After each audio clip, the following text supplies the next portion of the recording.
What's going on, adventurers? Welcome to another episode of Adventure Talk Live. This is the live video version of the Adventure One podcast. So it has been a while since I have done this. I haven't recorded a podcast in a couple weeks. I think it was end of September, and then I have not done an Adventure Talk Live video in quite some time. So it's time to do another one, and today I am joined by my good buddy Kyle. Kyle, welcome. Hey y'all, glad to be back. Finally getting back on the podcast.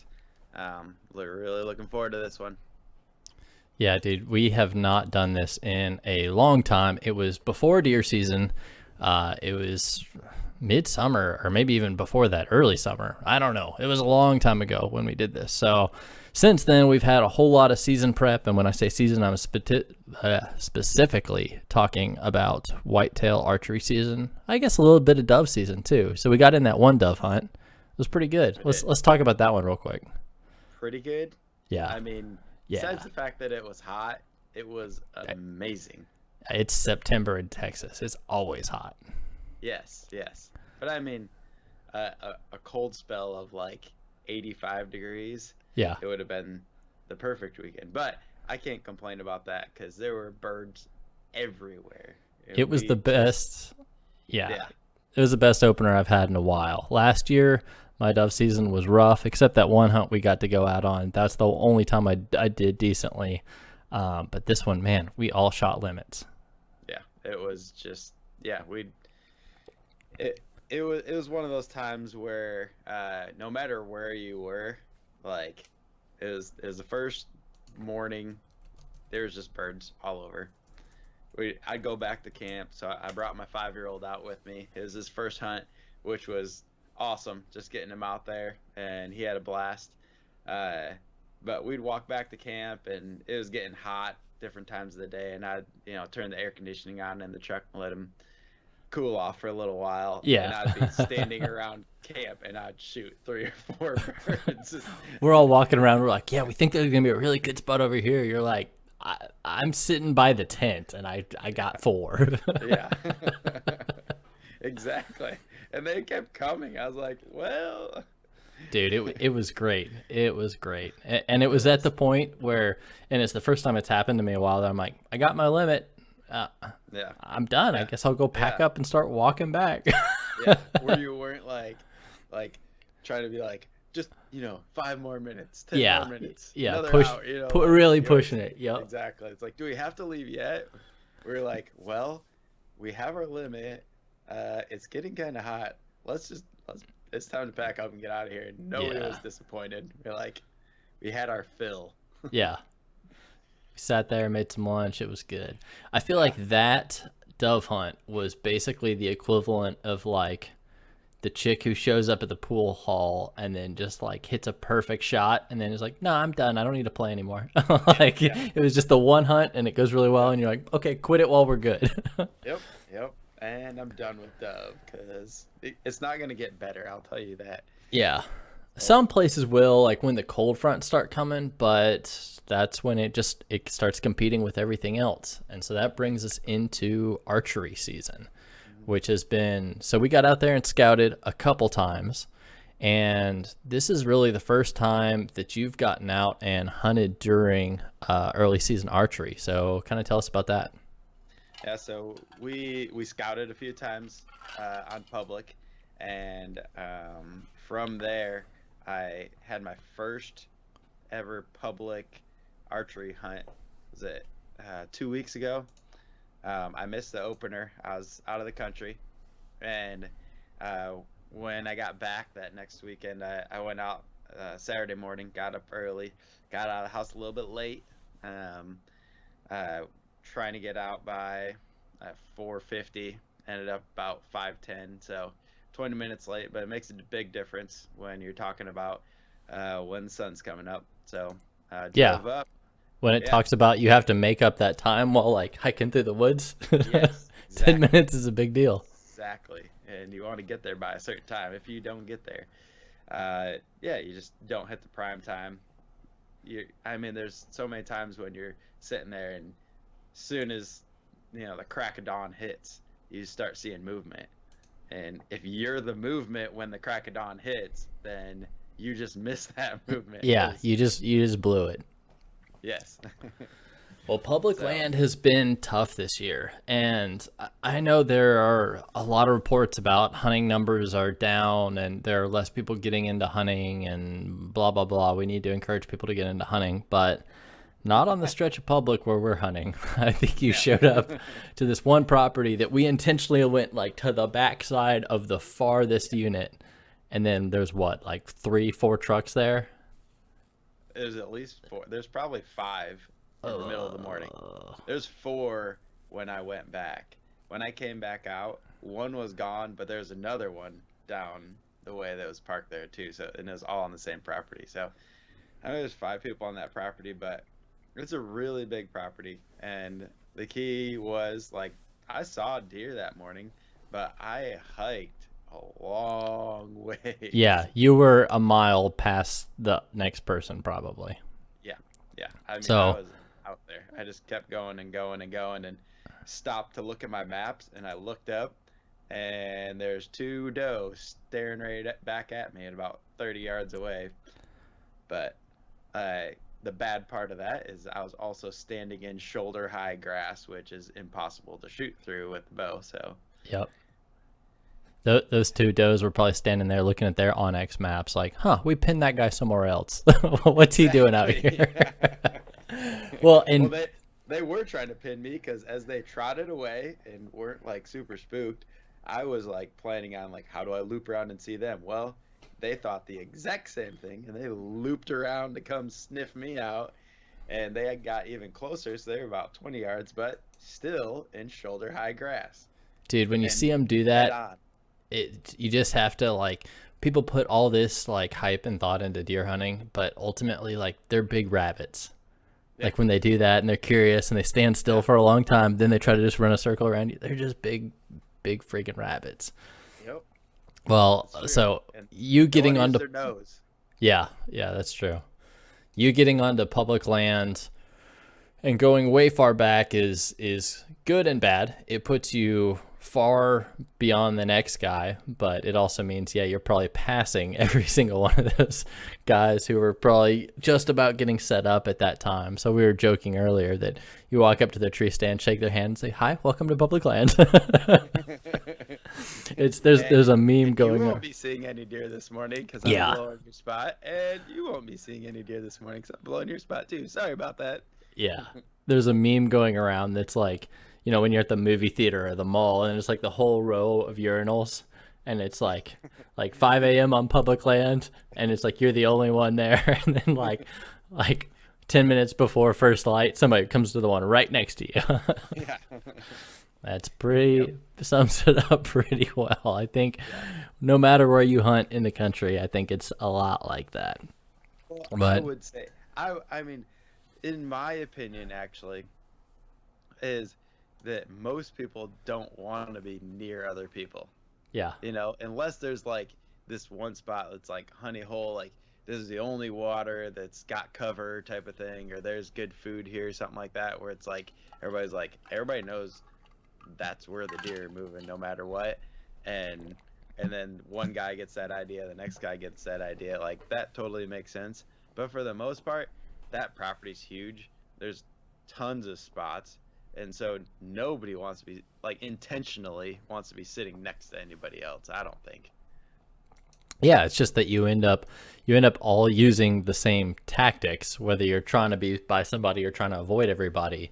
You're still looking at the ground, at the sign, at the boundaries, at the water holes, and then you all kind of use the same tactics and then end up kind of in the same place. So this is something I saw kind of hashed out on a Facebook group that I'm in. They were talking about, it was a thread that was opened up, and it said, hey, for all the people on this group, if somebody asked you for a good spot and said, hey, I haven't been out here before, can you point me to a good spot? A, would you tell them? If you would tell them, would you do it kind of regretfully, begrudgingly, hesitantly, or would it be willing? And then I guess part 2 to that question is, if somebody found your spot, just stumbled across it, how would you feel about that? And the majority of people, including me, basically said, If you stumble across my spot and you find the same thing I do, it's public land. I have no claim to it. I'm not upset. But I'm not going to go out and tell people where all my spots are because I worked hard to find them and you didn't. And I think everybody's afraid of the lazy hunter who has never been out there, doesn't want to put in the time to go look, but then just wants to take your spot. So that's how the thread was started. And then the person who originally posted this followed up and said, okay, now think of that when you're leaving sign in the woods, when you're leaving all this flagging tape, when you're leaving those glow-in-the-dark tacks. Now, are you mad when people are finding your spot? Because you're making it pretty obvious. And if you're leaving all this junk out in the woods to mark your spot, you kind of have no right to be mad over it. No, you gave them your spot by doing that is what you did. Pretty much. The You're best. Like, here, hey, if you're coming out here with a headlamp on, you can see my reflective tags all the way to my. Yeah. And I feel like every time I go out on public, I see flagging tape and tacks, like without fail. The best one I ever. Not out there much, but I always see. Yeah. The best one I ever saw, it was about 2 years ago. There's a property that it's real thick bedding area, and then there's just like one trail that goes through it, and it kind of forks. So you can go left or go right if you're following the trail, and you kind of have to follow the trail because it's so thick you can't really cut through. It's all greenbrier and stuff. And on the trail at the fork, there was a paper plate tacked to a tree, like held in with a reflective tack, a paper plate with streamers all over it, and it said, "Hey Bob, this way," with a big arrow. Oh, and all I could hope was, man, I hope some TV show guy has a big buck named Bob. Because it was just so ridiculous. Where is the picture of that? It was awesome. It's buried. It's buried in my phone somewhere. Oh yeah, but okay. It's probably like backed up to Google Drive or Google Photos or whatever from like 2 or 3 years ago. Because it was. I just stopped and I'm like, that's too good. That's awesome. Well, going off of that, you were talking about the whole question of like, would you show or tell somebody a spot? Would you do this? Would you do that? I think just from experience and not my experience on the, hey, can you help me out end is I think I would do exactly what you did and say, well, in July and August, if you want to go out to public land with me, we can go find a spot. Yeah. If you want to, like, I would love to walk out in the woods and we can go find some sign and do these things and set up, cameras or whatever and find something. Because I think for me, like, if you told me, if you were just like, hey, here's a spot, and I went out there and like the first time I just like shot a deer, I would kind of feel the same way I do about somebody being like, hey, I've got a feeder over here and I know these deer are coming. Do you want to come take a deer off of it? I'd be like, yes, I will come take a deer off of it, but it's not quite the same. Like, I don't get as much of adventure out of it as if it's like, I went out there, I looked for sign, I found a spot, I, looked at a couple of trees, like slid a little bit of ground brush around, like things like that, where like you put in the work and then you go out to that spot and you shoot a deer. Like, as any hunter knows, that's a different story.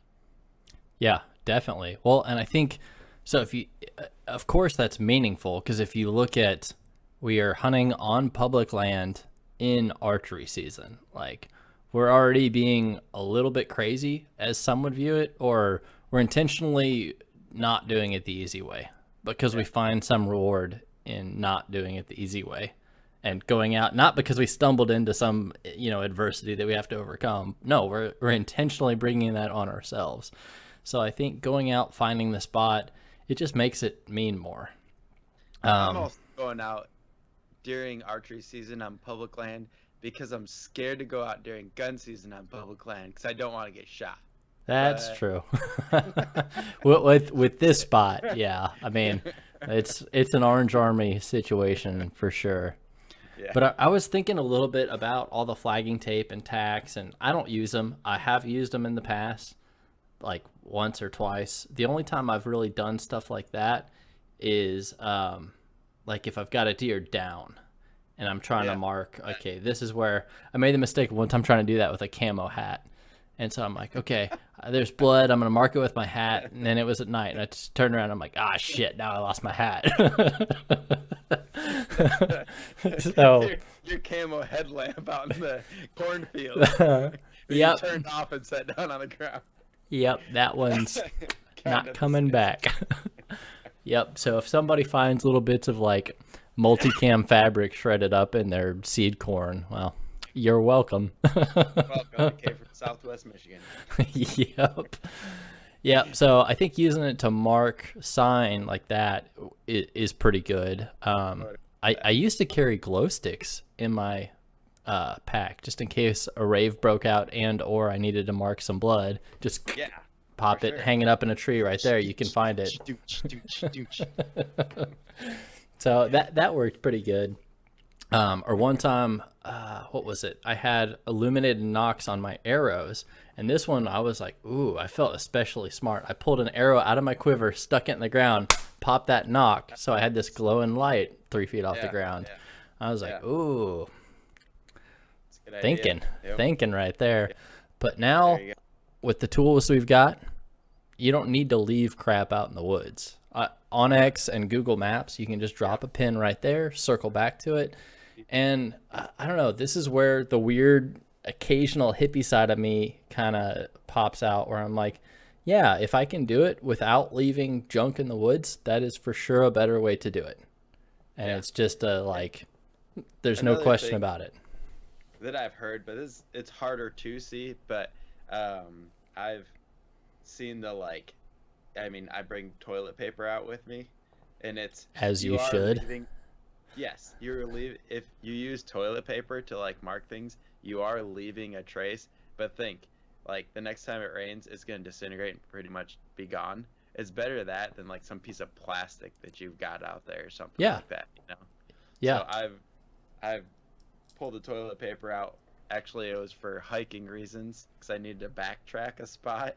So that was me, like I was leaving a trail of toilet paper so I could get back out of a spot that I didn't have a trail for, but I needed to get back to a spot. So, but I would probably do that for tracking deer as well if my maps weren't, if I couldn't zoom in enough, or I was worried about seeing little spots or something like that. So yeah,